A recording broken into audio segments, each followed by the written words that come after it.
Our next session for the day is a presentation on Tawaif, the Muse in Cinema, by author and music and cinema scholar Yatindra Mishra, who will examine the role of the courtesan in film and the way cinema, especially Bollywood, has created and propagated the myth of the Tawaif. नमस्कार। वीना जी के इतने सुंदर dialogue के बाद कुछ भी कहना बहुत खतरनाक होगा, और वो भी एक ऐसे शख्स द्वारा जिसका अनुभव कम है और जितनी मेरी उम्र है उससे ज़्यादा उनका अनुभव है इस सब्जेक्ट पे। मुझे बहुत खुशी है कि रॉयल ओपेरा हाउस में एक बिल्कुल नई चीज़ पर, सिनेमा के मुजरों पर बात करने के लिए मुझे बुलाया गया है। मैं धन्यवाद करता हूँ रॉयल ओपेरा का और मंजरी चतुर्वेदी जी का। मैं थोड़ी सी चीज़ें बताना चाहूँगा, वो सब बातें आप जानते हैं। मैं बस ये अंडरलाइन करना चाहता हूँ कि कैसे सिनेमा में चीज़ें आई और दरअसल क्या थी, कैसे बॉलीवुड या उसका एक हिंदी सिनेमा में एक फिल्मीकरण हुआ है और वो असल में उनके अपने स्वरूप क्या थे। अभी बहुत सारी बात हो रही थी, उस परंपरा पे बात हो रही थी, कैसे उसका सोशियो पॉलिटिकल सबाल्टर्न एक महत्व था।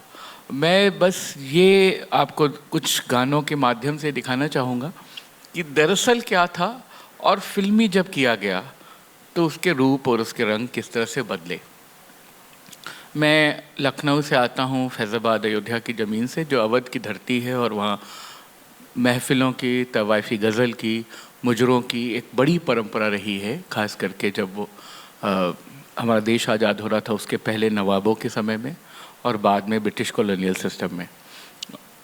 तवाइफ़ें कई तरह से महफ़िलें करती थीं, आप जानते ही हैं, खड़ी महफ़िलें, बैठकी महफ़िलें, और कई बार भावों की ठुमरी करती थीं, कथक करते हुए, जो जिसे भाव की ठुमरी कहते हैं। मैं ये बताना चाहूँगा, मैं एक उदाहरण से एक फ़िल्म के गाने से शुरू करता हूँ। बेनज़ीर फ़िल्म का गाना है कि तवाइफ़ें जाती किस लिए थीं महफ़िलों से निकल करके घरों में परफॉर्मेंस के लिए। जब घरों में जाती थीं तो वो 2-3 मौके होते थे, या तो बच्चे का जन्म हुआ है, या किसी की लगन धरी जा रही है, या विवाह है। इन 3 ही मौक़ों पर महफ़िलें होती थी, जो बड़े राज दरबारों में से अलग नवाबों में, ज़मींदारों के घरों में होता था। और नौशाद साहब का एक मशहूर बनाया हुआ मुजरा है मुग़ल आज़म का, मोहे पनघट पे नंदलाल छेड़ गए रे। लेकिन दरअसल वो मुजरा बहुत ज़्यादा आधुनिक है, बहुत ज़्यादा उसका एक रूप बदल दिया गया है उसको सुंदर दिखाने के लिए, क्योंकि मधुबाला को नाचना है और अकबर के बादशाह के दरबार में उनको परफॉर्म करना है। लेकिन दरअसल होता क्या था, वो अवध के थे तो उन्होंने उस परंपरा को उठाया जो गौनिहारिनों की परंपरा थी, अवध की तवाइफ़ों की परंपरा थी, जो जन्माष्टमी के समय जाकर के कृष्ण जन्म के पद गाती थी। वो एक बिल्कुल एक अलग तरीके का एक विधा है जिसे जगमोहना कहते हैं। और जगमोहना क्या है कि वो कृष्ण के जन्म का गीत है जो बार बार रिपीटिशन में गाया जाता है और बढ़ावा के अर्थ में गाया जाता है, और हमेशा कोलक्कियल लैंग्वेज में होता है। वो आपको बैसवाड़ी में मिल जाएगा, आपको अवधी में मिल जाएगा, आपको उर्दू मिश्रित हिंदी में मिल जाएगा, हिंदुस्तानी ज़बान में मिलेगा। और जब वो गाना ख़त्म हो रहा होगा तो उसके गाने के पद के अंत में जो राजा या जो सामंत जिसके दरबार में या जिस मंदिर में, जिस ठाकुर बाड़ी में वो नृत्य कर रही हैं, वहाँ पर उनकी जयकार लगाते हैं, और ये कि सदा आनंद रहे यह द्वारे मोहना, मोहन खेले जन्म भाग अति सोहना, इस तरह की बातें की जाती थी। तो जगमोहना गाने की जो परंपरा थी वो मुजरे के थंग में की जाती थी। और आप मुग़ल आज़म का वो सीन देखें कि जोधाबाई कृष्ण को झूला झुला रही हैं और जन्माष्टमी का झूला पड़ा है, उसके बाद मधुबाला नृत्य करती हैं, मोहे पनघट पे नंदलाल छेड़ गए रे। मोहे पनघट पे नंदलाल छेड़ गए रे जगमोहना नहीं है, लेकिन वो सीन जगमोहना का दिखाया गया है जिसे अवध की परंपरा से उठाया गया है। और चूँकि वो भगवान के जन्म का किस्सा है, अवध में आप आज भी अयोध्या में चले जाएं, उधर अब तो बहुत ख़त्म हो गया, लेकिन सन 80 तक ये परंपरा कायम थी, और तमाम सारी लखनऊ की, नखास की गाने वालियाँ जा कर के इसे गाती थी। एक बहुत आधुनिक संदर्भ में बेनज़ीर का गाना मैं चाहूँगा कि आप ट्रैक नंबर 2 बजा दीजिए, दिखा दीजिए। एस डी बर्मन का म्यूज़िक है कि एक बड़े घर में बच्चा पैदा हुआ है और उसकी छत पे, महल की छत पे मुजरा हो रहा है उसके आमद के लिए। और ये उसी से जुड़ता है जो अवध की परंपरा है, जो खास करके जन्म सोहर के समय मुजरा करने की है। ये इस तरह के बहुत सारे गाने आपको सिनेमा में मिल जाएंगे, बहुत शुरू से लेकर के बाद तक। जो चीज़ मुझे समझ में आती है फिल्मों के मुजरों को देखते हुए, उसमें यह है कि अधिकतर खड़ी महफिलें दिखाई गई हैं। हालांकि खड़ी महफिल ठीक तरीके से वहाँ बताते नहीं, क्योंकि पूरा का पूरा वो गाना है और आइटम सॉन्ग है। लेकिन जब असल में तवाइफे करती थी तो बैठ के भाव बनाती थी और खड़े होकर के एक दो भाव दिखाती थी। हमारे पास वो क्लिपिंग नहीं है, लेकिन शतरंज के खिलाड़ी का वो गीत आप याद करें, कान्हा में तो से हारी छोड़ो सारी, और उसमें उस तरीके से वो पूरा भाव दिखाया गया है। लेकिन जब मुजरा सॉन्ग की बात करते हैं तो बॉलीवुड के सेंस में वो हमेशा ही आइटम नंबर बनता है। आइटम नंबर बनता है तो फिर वो एक गाना तड़कता हुआ होना चाहिए, उसके बोल अच्छे होने चाहिए, उसकी म्यूज़िक बहुत अच्छी होनी चाहिए, उस पर कोरियोग्राफी बहुत अच्छी होनी चाहिए। अक्सर मेन एक्ट्रेस डांस कर रही है या साइड एक्ट्रेस डांस कर रही है। तो आप जब भी फिल्मों के मुजरों से बात करें तो कभी इस बात की तरफ न जाएं कि असली जो टेक्स्ट बुक में मुजरों की परिकल्पना है उससे उसे अलग करके देखें। एक चीज़ और मुझे अजीब लगती है, मंजरी जी से बात भी हो रही थी उस पर, कि हर मुजरे में, खास करके पिछले 50 सालों में जो फिल्मों में फिल्माए गए, जो ड्रेस पहनाई जाती है, जो जिस तरह का अंगरखा लहंगा और चूड़ीदार पहनाते हैं, वो टिपिकल लखनऊ और जयपुर घराने के कथक परंपरा की ड्रेस है। मुझे समझ में नहीं आता है कि ये कहाँ से आ गया। बॉलीवुड में कौन लेकर के आया, ड्रेस सेंस कौन लेकर के आया कि कथक करने वाली नृत्यांगनाओं की कॉपी करके उसको थोड़ा और ग्लैमराइज करके उसमें और थोड़े मोटिव्स और गोटे लगा करके आपने एक पेशवाज बना दिया। जो नाचने वालियों का कपड़ा था, खास करके अवध का जो कपड़ा था, वो बनारसी साड़ी होती थी या ब्रोकेट की साड़ी होती थी, और कई दफ़ा वो सर से पल्लू भी लिए होती थी। साड़ी में ही वो सारे भाव दिखाती थी, साड़ी में ही डांस करती थी, और उसी के एवज़ में जब उनको इनाम इकराम दिया जाता था तो वो महफिल में जो सट्टा बनता था जिसके लिए उनसे पेशगी के बतौर वो पैसे लेती थी, उसमें एक बनारसी साड़ी या दो बनारसी साड़ियों का भी हिसाब होता था, जो बाकायदा चांदी और सोने के काम की होती थी और जो नवाबों के यहाँ से उनको मिलती थी। तमाम सारी भाइयों के यहाँ ये परंपरा मौजूद रही। सत्यजीत रे जलसा घर में हे भर भर आई छतियाँ मोरी पिया बिन जब दिखाते हैं तो वो बिल्कुल उसी बनारसी अंदाज में कि बनारसी साड़ी पहने हुए और ख़ुद अख्तरी बाई फैज़ाबादी बैठी हुई हैं और सर से पल्लू लिए हुए हैं और सितार लेकर के वो गा रही हैं। ऐसा ही होता था।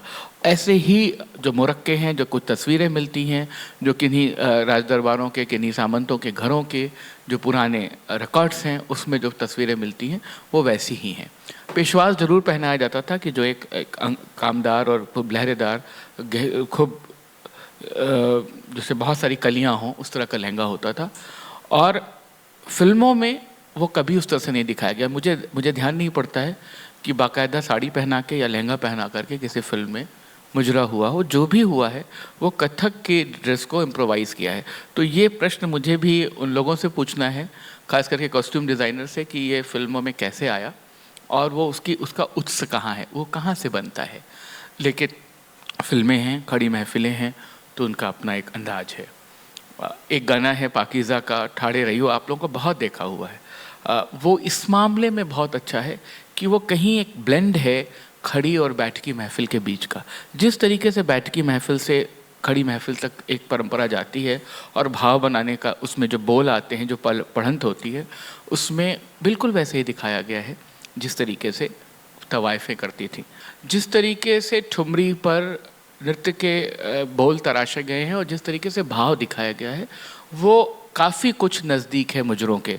और हिंदी फिल्मों में जो मुजरा संगीत है, मुझे लगता है कि पाकीज़ा और मुज़फ़्फ़र अली द्वारा बनाई हुई उमराव जान में ही सर्वाधिक बेहतर ढंग से फिल्माया गया है। बाकी तमाम फिल्मों में वो ग्लैमराइज है और एक डांस नंबर है जिसको मुजरे की शक्ल दी गई है। तो एक ये बात है। दूसरा जो एक मज़ेदार तथ्य है, जैसे मैंने आपको बताया कि जन्माष्टमी के समय का नृत्य होता था, ऐसे जन्म के समय, बधावा के समय, ब्याह के समय मंदिरों में बाइयाँ जाती थीं और कलाम गाती थीं, गज़ल परोसी जाती थी, उस पर नृत्य होता था। मेरी दादी का एक संस्मरण है, वो बताती थी कि जब भी वो ताराबाई हमारे यहाँ आती थी परफॉर्म करने, मैं अयोध्या से हूँ और मेरी पूर्वज परंपरा में काफ़ी महफिलें होती रहीं, बेगम अख्तर साहिबा हमारे यहाँ आती थी, तो उन्होंने बताया कि ताराबाई हमेशा मीर तकी मीर को गाती थी, वो कभी दूसरा कलाम नहीं पेश करती थी, वो मीर को आकर के गाती थी और मीर की किसी गज़ल से अपनी बात शुरू करती थी। अगर उनसे कुछ और कहा गया तो ज़ौक़ सुनाती थी, गालिब सुनाती थी, दाग सुनाती थी, बहादुर शाह जफ़र गाती थी। और जो मिरासिनों की परंपरा है उसमें जो मुबारकबादियाँ हैं वो गाती थी। कभी भी उन्होंने ठुमरी दादरा नहीं गाया। श्याम बेनेगल की जब आप मंडी देखें तो उसमें जिस समय सगाई का सीन दिखाया जा रहा है और उनसे कहते हैं जो प्रोटोगनिस्ट है वो बोलता है कि ये कुछ बढ़िया दिखाइए, कुछ भड़कीला दिखाइए, तो कहते हैं हुजूर उसको देखने के लिए तो आपको बम्बैया फिल्म देखनी पड़ेगी, हम तो कुछ आपको महफिल सुनाते हैं। और फिर नीना गुप्ता डांस करती हैं मीर की ही गज़ल पे, शमशीर बहे न नाज सितम, बालों की महक कुछ ऐसी है। तो मुझे लगता है कि जिस समय उन्होंने, खासकर सत्यदेव दुबे उनके पटकथाकार थे उस फिल्म के लिए, तो श्याम जी ने जो काम किया उसमें बिल्कुल उस परंपरा को पकड़ने की कोशिश की जिसमें गज़लें गाई जाती हैं, गज़लें नाची जाती हैं। बाद में फिर बहुत बाद में श्याम बेनेगल सरदारी बेगम बनाते हैं तो बिल्कुल उसी तरीके का एक गीत रखते हैं। 5 नंबर ट्रैक बजाएं कि किस तरीके से महफिलों में गज़लें गाई जाती थी और गज़लों पे नाच होता था। वो नाच फिल्मों में नदारद है, कुछ फिल्मों में, कुछ डॉक्यूमेंट्री फिल्मों में आपको मिलेगा। ये सारी पढ़ी लिखी होती थी, इनके पास अपने वो कॉपियाँ होती थी, बंदिशों के नोट्स की कॉपियाँ होती थी। फ्रांचेस्का अर्सिनी जो बहुत विद्वान हैं और जिन्होंने ओरिएंटल लैंग्वेजेस पे बहुत काम किया है, उन्होंने ये ट्रेस किया कि 1888 में गुंचा राग करके जो किताब आई, जिसमें पहली बार फ़ारसी से तर्जुमा हो करके बंदिशों की चीज़ें पहुंची, जिसमें होली था, धमार था, दादरे थे और ठुमरियाँ थी। वो पहली बार हिंदी में जब प्रचलित हुई, प्रकाशित हुई, तो सबसे पहले कोठों पे पहुंची। कोठों की रवायत में गुंजा राग मिलता है और मेरी ग्रैंडमदर बताती थी कि बेगम अख्तर साहिबा के पास ऐसी बंदिशों की अनगिनत कॉपियाँ होती थी जो कभी बेलवेडियर प्रेस या वेंकटेश्वर प्रेस से छपती थी। तमाम सारे उसमें कजरी के हैं, हिंडोले के पद हैं, ब्याह के पद हैं, सहाना है, दादरा है, और ये सब में निष्णात होती थी। बाकायदा उन पे रागदारी के साथ रियाज होता था। तो जो मुजरा होता था वो सिर्फ नाच नहीं होता था, वो दरअसल उपशास्त्रीय गायन होता था। और उपशास्त्रीय गायन का एक प्रकार था जो तमाम तरीक़ों से अलग अलग महफ़िलों में अलग अलग समयों पे तैयार किया जाता था। आजकल जो लोग स्टेज शो करते हैं, जो प्लेबैक सिंगर्स होते हैं, या जो लोग सिनेमा से अधिक शोज़ में काम करते हैं, वो हर तरह के गाने, हर तरह के आइटम नंबर सब तैयार रखते हैं कि कब किस जगह किस तरह की ज़रूरत आन पड़े और आपको गाना पड़े। जो बड़े बड़े शोज़ होते हैं, जो बड़ी बड़ी शादियों में जो बड़े बड़े कारपोरेट घराने आजकल प्रोग्राम परफॉर्म कराते हैं, तो आप कभी डांस नंबर उसमें देखते हैं, कभी जैज़, रॉक, पॉप, कभी उसमें फ्यूज़न होता है, और वो सारी तैयारियां रहती हैं। आप सोचिए जब इस समय महफ़िलें करती थी, दूसरे और लोग तैयार नहीं थे, दूसरे और लोगों का हुनर इस तरह से सार्वजनिक प्रदर्शन के लिए नहीं था। उस समय सब चीज़ों की तैयारी रहती थी। अगर ताजपोशी हो रही है बादशाह के शहजादे की, तो उस समय मुबारकबादी गाई जाती थी। अगर ब्याह हो रहा है तो उस समय सहाना गाया जा रहा है। अगर बारात आ रही है तो उस समय गारी सुनाई जा रही है, द्वाराचार के गीत हो रहे हैं। और मुझे जानकर आश्चर्य हुआ जब मैंने गिरजा देवी पर काम किया, जो कि शास्त्रीय गायिका और जो बहुत बड़ी ठुमरी साम्राज्ञी थी, कि जब वो रियाज करती थी, जब वो अलग से बैठती थी, तो वो कोई भी बंदिश नहीं गाती थी, कोई भी वो छोटा ख्याल नहीं गाती थी। वो हमेशा सहाना गाती थी, बन्ना गाती थी, भजन गाती थी, मुबारकबादी गाती थी, सादरे गाती थी, जो दशहरा और होली के दरबारों में बाइयों ने खास तौर पे गाए हैं। मैंने उनसे सवाल किया कि आप इनकी तैयारी क्यों करती हैं, आपने कभी इसका प्रदर्शन नहीं किया है? तो कहती थी कि हमें रियाज में हमें वो सारी जो उसकी खूबसूरती है, जो उसके नुआंसेस हैं, उसको पकड़ के रखने के लिए ये ज़रूरी है कि हमने परंपरा में क्या सीखा है। और हमें इस बात की मनाही है कि मंच पे जाते समय हम इसे गाएं ना। उनका एक बहुत सुंदर सहाना है, अच्छी नीकी बन्नी को लुभाता बनरा। तो बोलती थी कि मेरी गुरु माँ और उनकी गुरु माँ और विद्याधरी बाई सबने गाया है, लेकिन हम नहीं गाते। तो मैंने कहा कि ऐसे तो ये रवायत ख़त्म हो जाएगी और आपकी शिष्याएँ नहीं सीखेंगी। मुझे नहीं मालूम कि उनकी किन शिष्याओं ने उन सब चीज़ों को सीख रखा है, लेकिन कहने का भाव यह है कि ये सारी परंपरा में जो ये सारे गीत थे, ये धीरे धीरे विलुप्त हो गए, क्योंकि वो कहीं ना कहीं बाइयों से आते थे, कहीं ना कहीं उनकी महफिलों से निकल के आते थे। ठुमरी और दादरा पे सर्वाधिक महफिलें हुई, ठुमरी और दादरा पे सर्वाधिक नृत्य हुआ।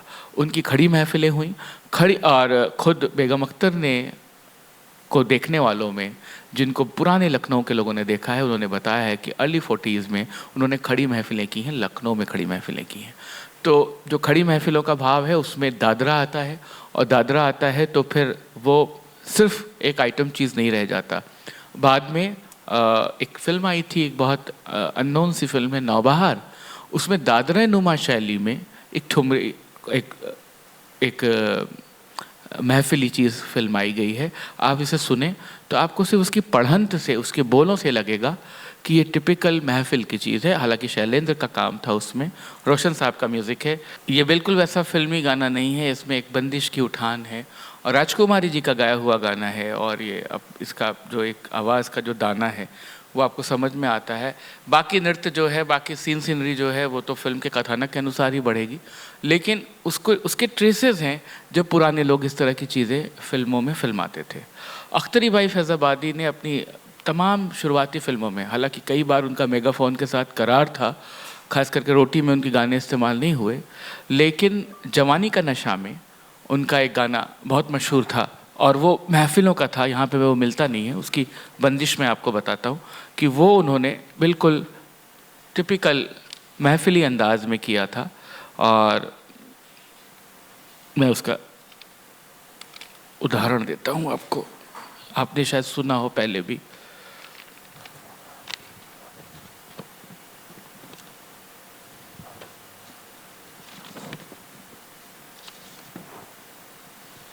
अब सेजिया अकेली दुख दे राम, ये अख्तरी बाई की है, ठुमरी है, और वो बिल्कुल उसी परिदृश्य में है जिस तरीके से। और अब मेगाफोन में वो मिलती है, जो मेगाफोन के नए रिकॉर्ड जारी हुए हैं उसमें आपको ये बंदिश मिल जाएगी, आप उसको ट्रैक कर सकते हैं।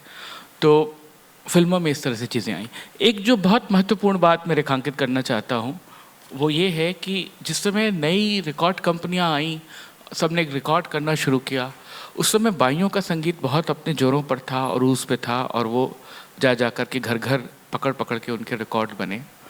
सिनेमा के लिए ये ज़रूरी होता था, रिकॉर्ड कंपनी के डिस्क को बेचने के लिए ज़रूरी होता था कि उसका कुछ, उस गायिका का कुछ नाम हो, उनकी चीज़ें कुछ बाज़ार में हों, और अगर वो सिनेमा से जुड़ी हुई हैं तो उसको बेचना या उसका कमर्शियल एक सक्सेस बनाना आसान हो जाता था।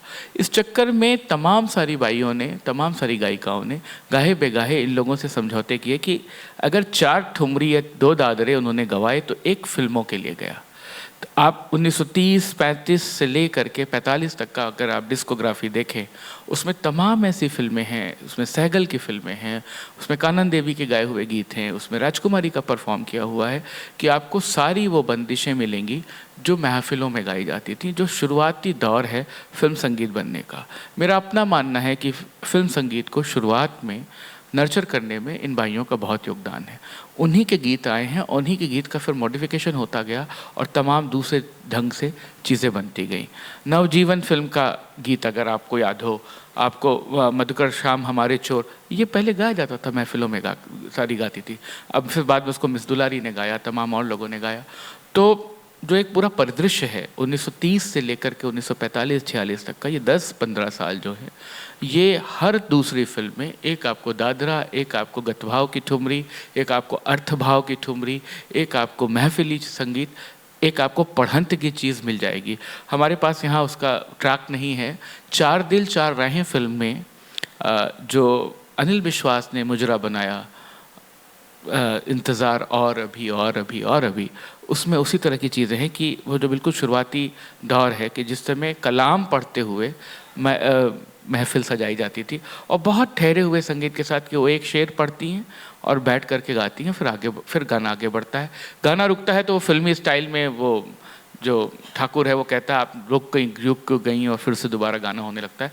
निम्मी ने उस पर परफॉर्म किया है और लता जी ने बहुत बेहतर से गाया है इंतज़ार और अभी।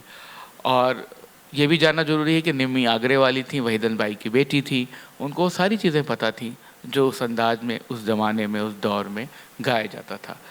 तो इस तरह में अगर हम देखें तो फिल्मों की महफ़िलों में वो तमाम सारी चीज़ें उभर के आती हैं। ब्याह एक अकेला ऐसा मौका था जिस समय बहुत सारी, जब तक ये परंपरा कायम रही मुजरों की, तब तक मुजरे वालियाँ हर जगह से बुलाई जाती रहीं, वो परफॉर्म करती रहीं।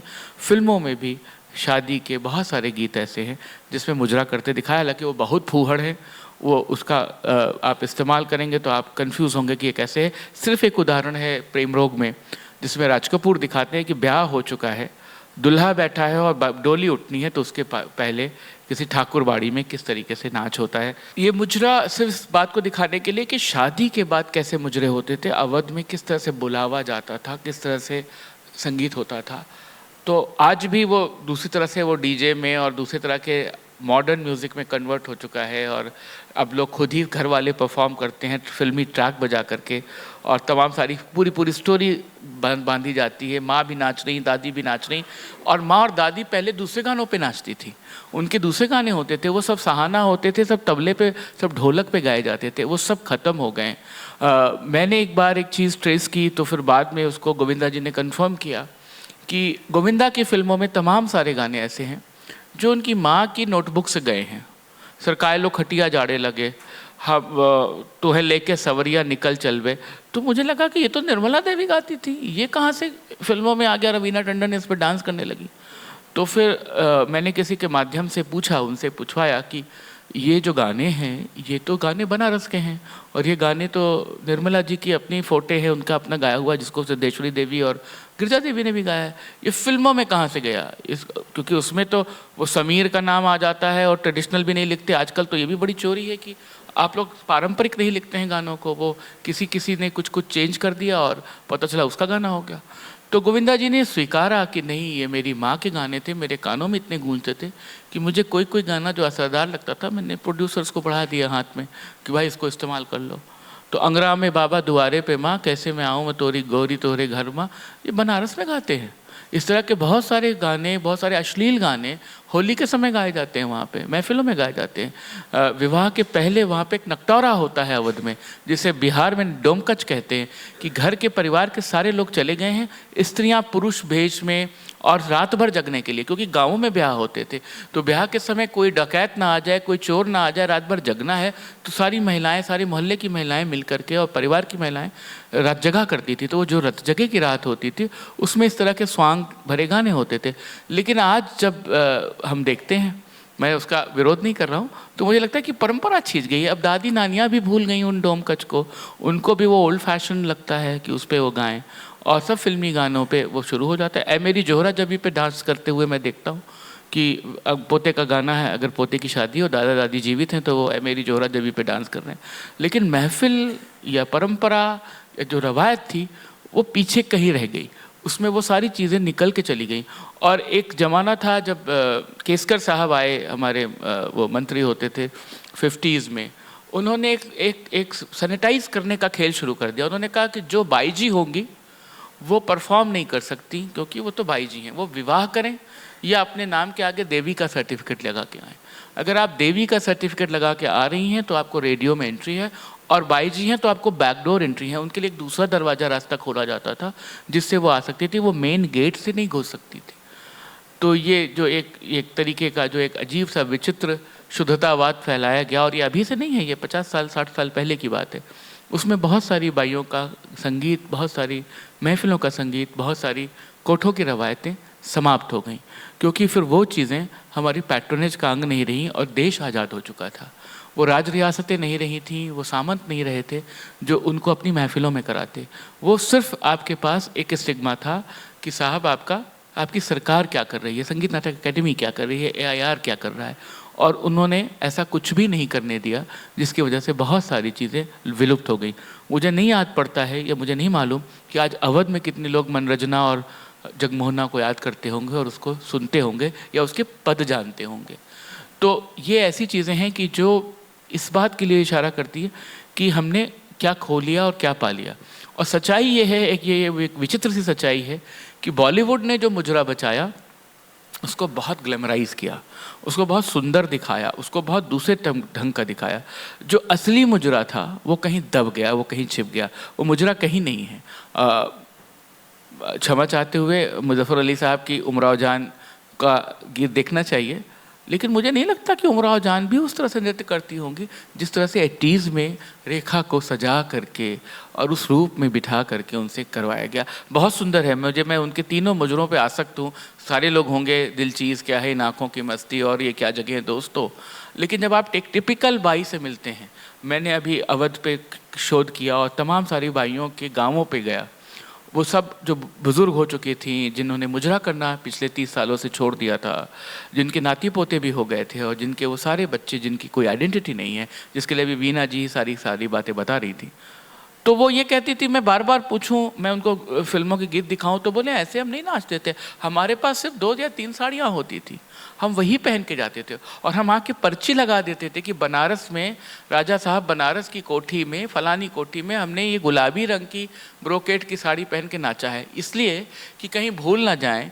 उस समय कोई गैजेट नहीं होता था कि आप उसमें नोट बना लें, वो ऐसे नत्थी करके डाल देती थी, क्योंकि अगर बनारस राजा साहब ने दोबारा बनाया तो फिर वही गुलाबी साड़ी पहन के नहीं जाएंगे, उनमें उनकी तौहीन है, उनकी इज्जत कहीं कम हो रही है, तो दूसरी कोई हरी या लाल पहन के जाएंगी।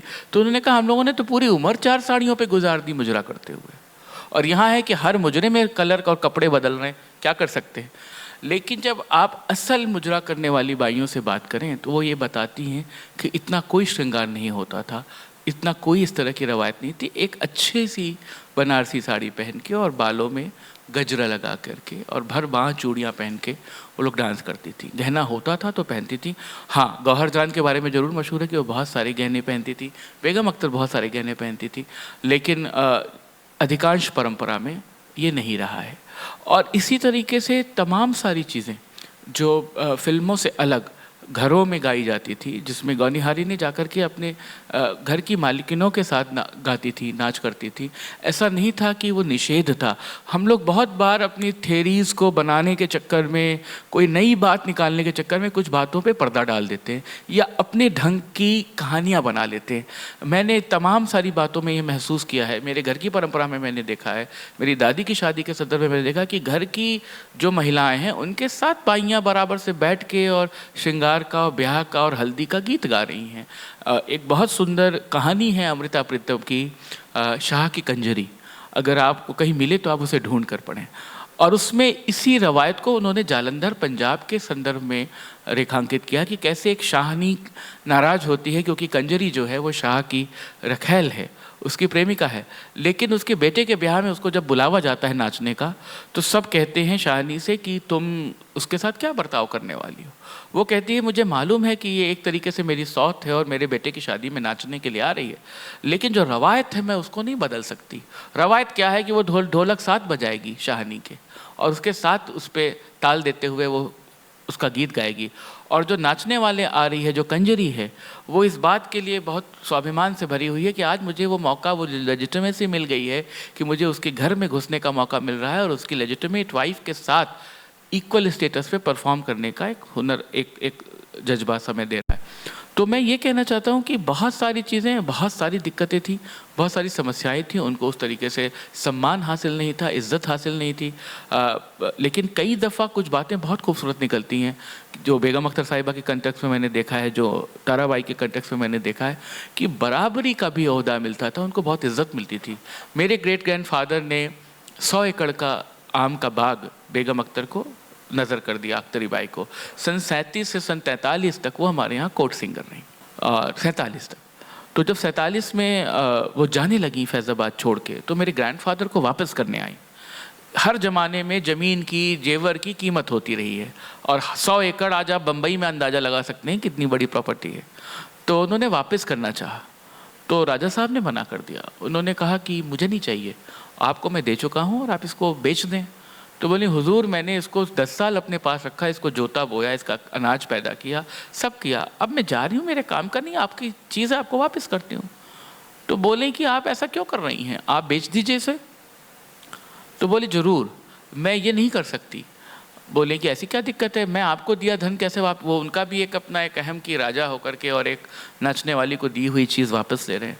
मेरी ग्रैंड मदर को कभी कभी सिखाती थी, तो बोली कि मैं बिटिया को दे देती हूँ, आप बिटिया पे तो आपका हक नहीं है। तो बोले बेटी को कैसे दे सकती हैं, क्योंकि उसको तो आपने कभी दादरा और ठुमरी सिखाई है, तो गुरु दक्षिणा उसको देनी चाहिए, आप उसको कैसे, वो कैसे ले सकती गुरु से। तो बोली राजा साहब मैं समझ गई, आप लेना नहीं चाहते हैं, लेकिन मैं ये नहीं चाहती कि जब फैज़ाबाद का इतिहास लिखा जाए तो ये जिक्र आए कि एक राजा ने तो अपनी वफादारी दिखाई, लेकिन एक गाने वाली ने अपनी जात दिखा दी। तो मैं चाहती हूँ कि मैं इसमें उसी इज्जत के मुकाम पर यहाँ से रुखसती करूँ जो मेरे मन में हो, जो इज्जत आपके परिवार से मिली है। बेटी को भी नहीं देती हूँ, दामाद पे किसी का हक नहीं होता, मैं दामाद को लिखती हूँ।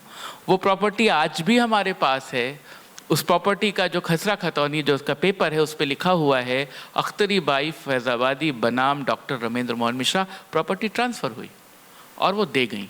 100 एकड़ का बाग हमारे पास आज भी है, और जब तक उस दौर के जिसमें बेगम अख्तर के ज़माने के लोग उसमें जोते बोतने वाले जो सारे उसके काश्तकार थे, वो यही कहते थे कि पतुरिया का बाग है, क्योंकि अवध में नाचने वाली को पतुरिया कहते हैं। तो जब तक वो परंपरा जीवित रही, वो हमारा फार्म हाउस राजा साहब का फार्म हाउस नहीं कहलाया, वो पतुरिया का बाग कहलाता था, क्योंकि वो 10 साल तक बेगम अख्तर के पास था। ये कहानी मैंने आउट ऑफ कंटेक्स्ट इसलिए सुनाई कि जो हम बार बार ये बात करते हैं, ये इन लोगों का अपना एक सोशल स्टेटस था, एक बहुत बड़े स्टेटस पे इन लोगों ने काम किया और इज्जत पाया।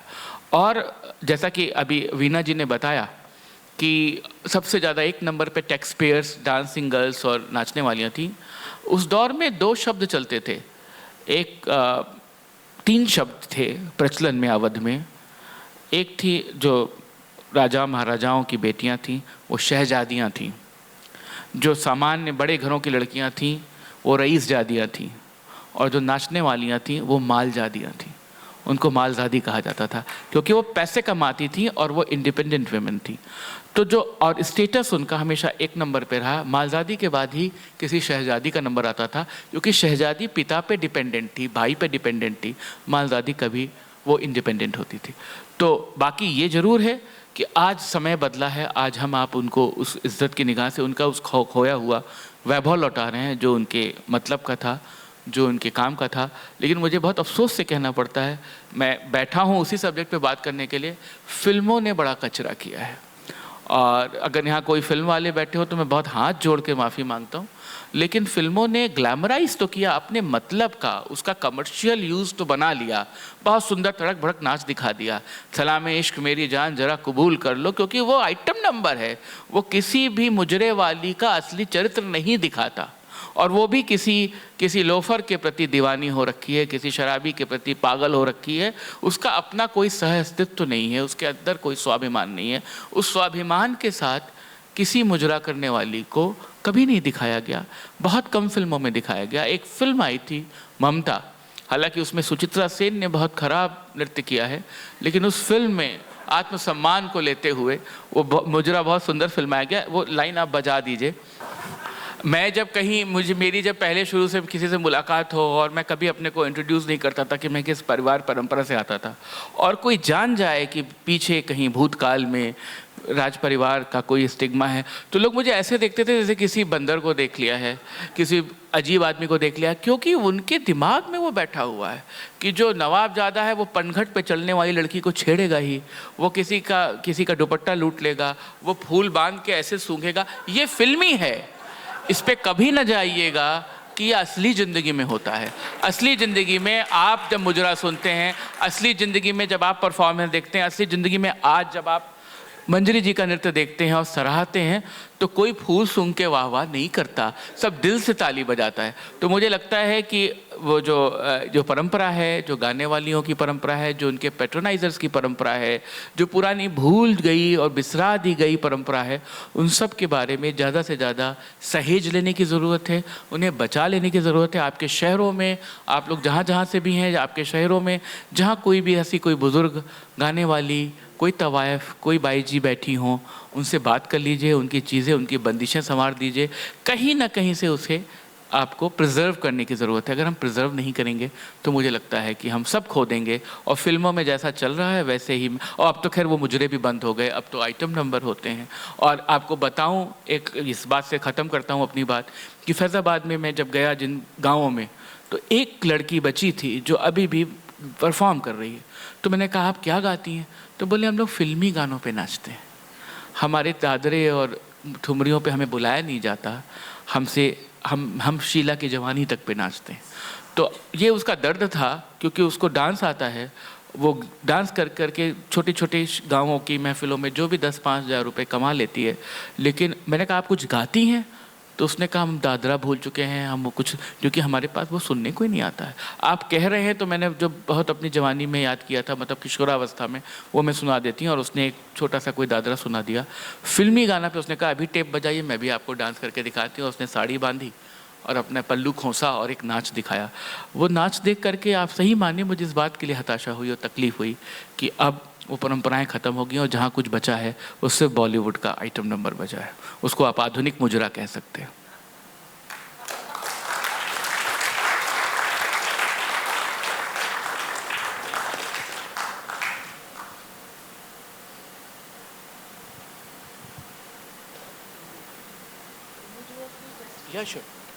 विल आप लोगों के कोई सवाल हो तो मुझसे कर सकते हैं, या कोई जानकारी हो तो आप मुझसे साझा कर सकते हैं।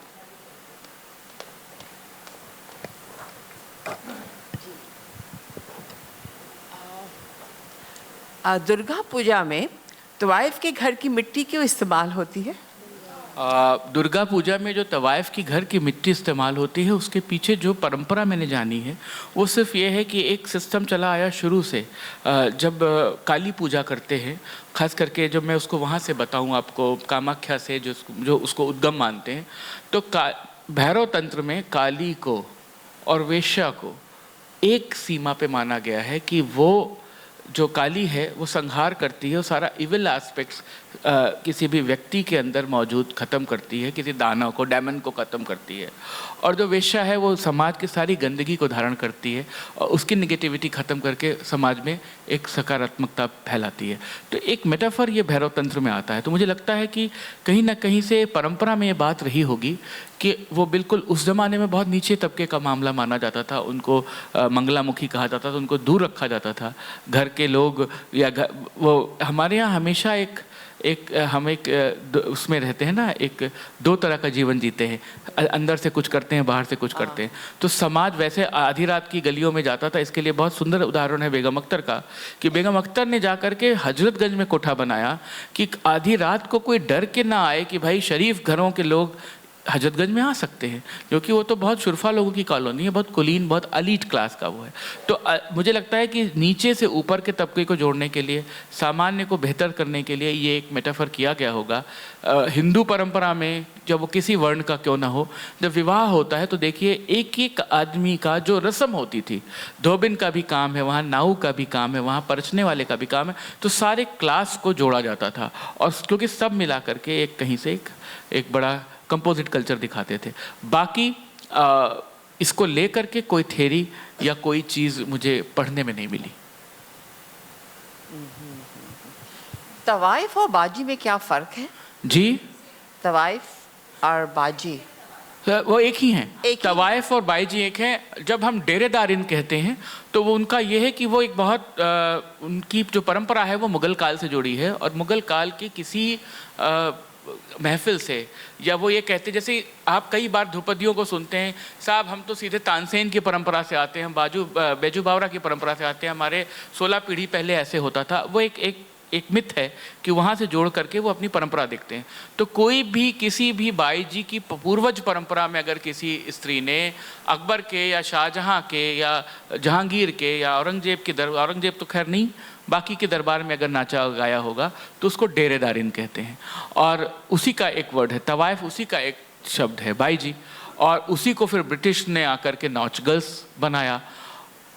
और गौनिहारिनों की एक अलग परंपरा है जिसमें कंजरी होती हैं, जिसमें गौनिहारिन होती हैं, जिसमें रोज स्ट्रीट सिंगर्स जिनको कहते हैं। लेकिन वो सब की परंपरा आपस में मिलती है, क्योंकि स्ट्रीट सिंगिंग का जो सारा फोक है वो बाईजी लोग गाती हैं, बाईजी का सारा दादरा वो ढोलक तबले पे गाते हैं।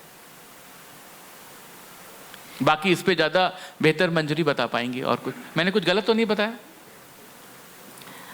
हेलो, प्रणाम। मेरे 2 प्रश्न हैं। आप बैठ जाएं। एक तो इन लोगों के लिए, तवायफ़ों के लिए नाच ज़्यादा महत्वपूर्ण था कि गायकी जानना ज़्यादा महत्वपूर्ण था? और दूसरी बात कि ये जैसे आपने कहा कि ये मालजादियाँ कहलाई जाती थी, तो ये पैसा, ये सारी जो पारंपरिक महफ़िलें होती थी, जैसे बच्चा हुआ या शादी ब्याह हुआ, उसमें भी ये कमाती थी पैसा या सिर्फ कोठे पर कमाती थी पैसा? बहुत सुंदर सवाल किया है आपने। दूसरा कोई सवाल था आपका? नहीं, जी यही दोनों प्रश्न हैं। जी। ये ज़्यादातर अपने परफॉर्मेंसेस कोठे पे, तो इनका एक नियत समय होता था कि शाम को महफिल सज रही। जैसे बेगम अख्तर का एक नियत था कि हर सोमवार हर इतवार को महफिल होती थी। एक हफ्ते तक जो कोई नई एंट्री पाना चाहता था तो पहले वो वहाँ पे स्क्रूटनी होती थी कि साहब वो मछली दे के जा रहा है, वो सौगात दे रहा है, वो मिठाई भेज रहा है, वो साड़ी भेज रहा है। तो जब 4-6 बार वो करता था तो तीसरे या चौथे हफ्ते के संडे मंडे में उनको बुलाया जाता था कि अच्छा आपकी एंट्री होगी। उसके फीस लगते थे, उसके लिए जो है बाकायदा अशरफी गिन्नी चांदी के सिक्कों में उनका वो होता था। और जितना मैंने रजवाड़ों के घरों के रिकॉर्ड्स चेक किए हैं, जब ताजपोशी होती थी राजकुमार की, जब बच्चे का जन्म के समय मुंडन का कार्यक्रम होता था, जब जनेऊ होता था, जब विवाह होता था, तो बाकायदा चांदी के सिक्के और गिन्नियों से सट्टा मीन्स कि एग्रीमेंट, कॉन्ट्रैक्ट बनता था। तो मैंने पढ़ा है कि महाराज बड़ौदा के यहाँ दशहरा दरबार गाने के लिए सिद्धेश्वरी देवी को 1000 चांदी का सिक्का सेकेंड क्लास का किराया मिलता था। बेगम अख्तर को 1100 चांदी का सिक्का सेकेंड क्लास का किराया मिलता था। मेरे घर में जब वो आती थी दशहरे का दरबार करने के लिए, तो वो खुद राजा साहब को 11 अशरफियाँ नज़र करती थी और उनको फिर 21 अशरफियाँ वापस की जाती थी। तो ये तो नज़र का ही से वो था कि उन्होंने 11 दिया तो आपने उनको 21 लौटाया, 10 उसमें ऐड करके। लेकिन उनका सट्टा होता था, वो सट्टा होता था तो वो 500 चांदी के सिक्के पे परफॉर्म करती थी। तो और उस समय कभी नोट के एवज में ये नहीं होता था। तो मुझे जो लगता है कि इन्होंने बहुत सारा इतर जगहों पे जो बाहर जा कर के जो इनको बुलावा आता था, उस बुलावे में जो महफिलें की हैं, जो परफॉर्मेंस की हैं, उसके बहुत पैसे मिलते थे। और आपको जान के आश्चर्य होगा कि सिर्फ नवाबों या राजाओं के यहाँ ही नहीं जाती थी, मंदिरों में जाती थी।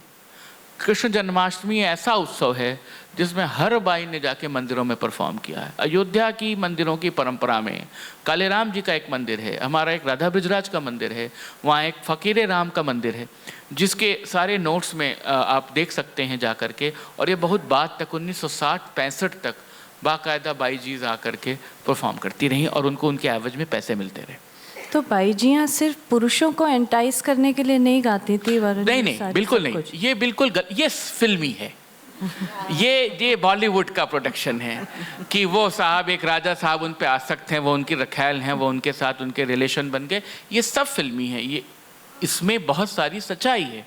ये तो देवदासियों के साथ भी था कि देवदासियाँ मंदिरों में नृत्य करती थीं और कोई पुजारी आसक्त हो जाता था तो उससे शादी कर लेती थी, कोई राजा आसक्त हो जाता तो उससे शादी। इतने तमाम सारे उदाहरण बड़े पड़े हैं कि देवदासियों ने पूरा रंग प्रवेश किया, पूरा नृत्य सीखा, मंदिरों के लिए सीखा और वो किसी राजा की चहेती बन गई क्योंकि उसको भाग गई वो। तो उसका बिल्कुल निष्कासन हो गया वहाँ से। और फिर वो दूसरी वहाँ पे, क्योंकि जिस ज़माने में जिसकी सत्ता होती है, जिसकी ताकत होती है, उसी का नियम चलता है। तो जिस राजा का नियम चल रहा है उसने कहलवा दिया कि ये मंदिर में जो प्रवेश कर रही है ये अब हमारी चौथी या पाँचवीं रानी होगी। तो वो ऐसा होता रहा है। तो ये 20% सत्य है। 80% ये है कि इन लोगों ने बहुत ठसके के साथ अपने हुनर का प्रदर्शन किया, उनको बेचा, उनको मार्केट किया, उनकी महफिलें सजाईं। आप ये बताइए, जब देश आज़ाद हुआ है और जब AIR बना और जब HMV आया और जब सारी कंपनियां आईं, बहुत बाद में किस पुरुष के लिए महिलाएं गाती रहीं। सब इन्होंने रिकॉर्ड्स बनाए, सबके LP बने, सबको पैसे मिले, सब AIR में परफॉर्म करती रही।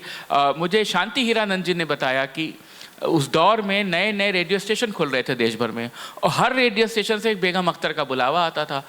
उन्होंने कहा कोई ऐसा रेडियो स्टेशन बचा नहीं है भारत का, कोने कोने दूर दराज रिमोट एरिया का, जहाँ जाकर के बेगम अख्तर ने परफॉर्म नहीं किया, क्योंकि वो सरकारी हिसाब से बहुत पैसे मिलते थे। और उन लोगों, दे आर द पायनियर्स जिन्होंने ये सब काम किया। आप पटना रेडियो में जाएं, आप बड़ौदा रेडियो में जाएं, आप बनारस रेडियो में जाएं, आप दिल्ली के AIR के उसमें आर्काइव में जाएं, आपको इतना माल मिलेगा। वहाँ कौन पुरुष बैठा था गजरा लगा के जो उनका गाना सुन रहा था। सर पहला प्रश्न मेरा कि इन लोगों के लिए नृत्य जानना ज़्यादा महत्वपूर्ण था कि मुझे जहाँ तक लगता है ये सर्व कला संपूर्ण होती थी, लेकिन गायकी जरूरी थी। गायकी बहुत इंपॉर्टेंट थी क्योंकि नृत्य करने का खड़ी महफिल करने के बहुत कम उदाहरण मिलते हैं, बैठकी महफिल के ज़्यादा उदाहरण मिलते हैं। उपशास्त्रीय गायन सीखना, बंदिशों को सीखना, अपने गले को ठीक करना, सारे फोक चीज़ें, मुबारकबादी सीखना, ये तमाम सारी चीज़ें जो महफिलों में करती थी, दूसरों के यहाँ शादी ब्याह में जाके करती थी, मुझे लगता है गायकी प्रधान रहा है, नृत्य प्रधान कम रहा है। शुभा जी को प्रणाम, बहुत पीछे ना बैठिए, आप आगे आ जाइए। आइए आगे आइए। Sir, ji. good afternoon to all of you. This is Vijay Shankar. I'm a critic and also a classical dancer. Well, sir, you were talking, about the wife and all that, which essentially from north.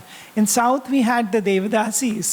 So how would you differentiate, between the Devadasis from south and, because they also, all the classical dance वो styles. मैंने अभी जी मैं समझ गया। मैंने अभी आपको बताया देवदासियों की जो परंपरा थी वो मंदिरों के लिए तैयार की जाती थी और उसमें वो सारा नृत्य करती थी, जो महारियों का भी नृत्य था और बाद में सबने भाव सीखा। बहुत सारी जो भरतनाट्यम के नृत्यांगनाएं हैं जो आज भी हैं, वो सब ने नृत्य भरतनाट्यम के सारे जो कोनोटेशंस हैं, सारे भाव हैं, वो देवदासियों से सीखे हैं। वो सब देवदासी ही नृत्य परंपरा रही है जिन्होंने आकर के सबको समृद्ध किया। वैजंती माला बाली की जो गुरु थी जेठीताई अम्मा, वो देश की बहुत बड़ी देवदासी थी जिनसे उन्होंने अपना नृत्य सीखा। तो देवदासी परंपरा और तवाइफ परंपरा बिल्कुल अलग परंपरा है। वो मंदिरों के लिए थी, वो उनका डांस टेम्पल आर्ट था। ये टेम्पल आर्ट नहीं था, ये अपनी महफिलों का आर्ट था, ये राजा महाराजाओं नवाबों के यहाँ परफॉर्म करने का आर्ट था। लेकिन कई दफ़ा मंदिरों में जन्माष्टमी के अवसरों पे इन्होंने महफिलें की हैं, जगमोहना गाए, जो मैंने आपको बताया।